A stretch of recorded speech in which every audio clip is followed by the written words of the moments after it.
Good afternoon, Borderland. We have triggered the weather authority alert because we are tracking storms not only for tonight, but moving all the way through our Monday. And that is because we are looking at tropical storms, not only one, but two, Priscilla and Raymond, moving into our area. They're already hitting Arizona, moving into New Mexico. And by tonight, we could see that storm moving into Texas. And we are starting to notice there is quite a bit of moisture happening over here in the El Paso County, and especially over in Las Cruces and around Deming, where we know that there have been some flood watches already alerted for portions of New Mexico. Now those wind gusts are currently light, 10 over in El Paso, 12 over in Juarez, 9 for Las Cruces, with Deming and Silver City both at a 10. Ruidoso slightly higher, 25, and Cloudcroft 18 miles per hour. Now, taking a look for our lows tonight, we are dropping down to those upper 60s in El Paso and over in Juarez, 63 Las Cruces, and 62 over in TRC. Let's focus on tonight, though, because this really can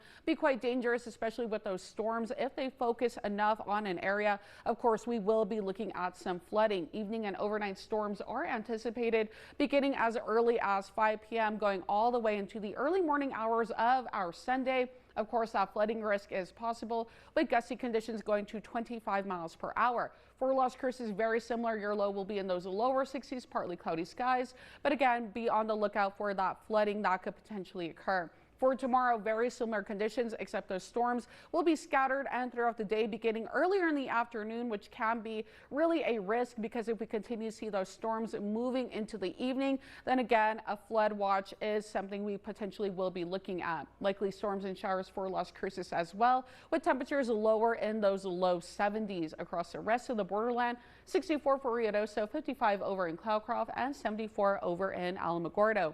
We are looking at a 7 for your Sunday in terms of allergens, 3 for Monday, and a 3 for our Tuesday. Take a look at the rest of the board, though. We're looking at mostly cloudy skies as we continue to move throughout the rest of our Saturday. We're down to 75 degrees by 9 p.m., 72 come midnight, and 70 degrees for our 2 a.m. hour. Now let's go ahead and focus on the rest of the days and why we're concerned and why we have issued this weather authority alert. Starting on today, actually for tonight, we are going to be noticing those storms entering our region. They're going to stick around for our Sunday for a good portion. We're also dropping down in temperatures, hitting those mid 70s, 77 degrees for Monday as well. We're also looking at a heavy rain threat for this day. And then they begin to diminish come Tuesday. We start to notice some moisture moving out of our region. We'll go back up in temperatures, very light winds for your Wednesday. And as it stands right now, it looks like we begin to clear out. Still some chances for your Friday, but overall looking good once we get through these next 3 days. But don't go anywhere. We have more news coming up. You're watching KTSM 9 News Weekend.